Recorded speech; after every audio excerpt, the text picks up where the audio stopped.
Yan nga panahon sa Pasko, akong ipapaabot at mapaso ngang kinasing-kasing nga pagbati sa bug-os ng Kapitolyo sa ngatnan nga mga Nortehano.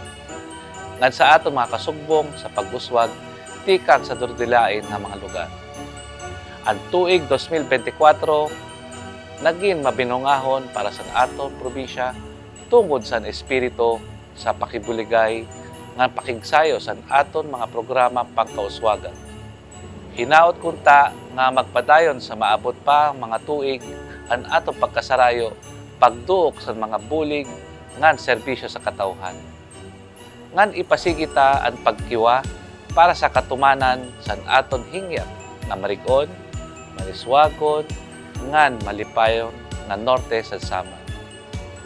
Ang kamingaw ngan paghigugma maghadi dinhi sa aton nga Pasko nga sa maabot pa nga bag-o nga tuig. Ini ang iyo Gobernador Edwin Ongsuan wishing us all a blessed Christmas and a prosperous New Year.